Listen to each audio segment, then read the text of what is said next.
سنكشف لكم اليوم الموعد وتوقيت مباراة الاتحاد والرياض القادمة، والتي ستجمع الفريقين في إطار منافسات الجولة 9 من الدوري السعودي، وستقام على ملعب الجوهرة. يعاني الاتحاد من سوء النتائج في الدوري السعودي هذا الموسم منذ قدوم المدرب كونسيساو، حيث لم يحقق الفريق أي انتصار في آخر 5 جولات من المسابقة المحلية.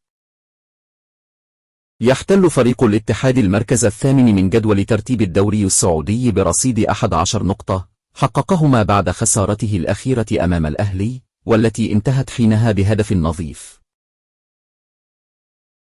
بينما في الجهة المقابلة يقع فريق الرياض في المركز ال12 من جدول ترتيب الدوري السعودي برصيد 8 نقاط. موعد مباراة الاتحاد والرياض القادمة.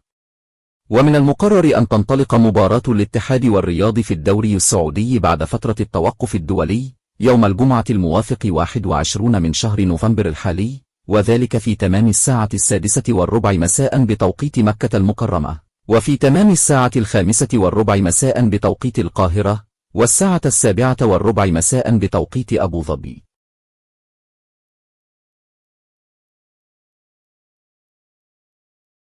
أما بالنسبة للقنوات الناقلة لمباراة الاتحاد والرياض القادمة، يمكنكم مشاهدتها مباشرة وحصريا على قنوات 8، الناقل الرسمي لمباريات الدوري السعودي للمحترفين هذا الموسم.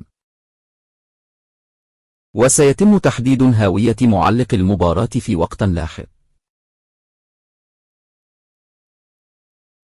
لا تنسى الاشتراك في القناة وتفعيل زر الجرس ليصلك كل جديد.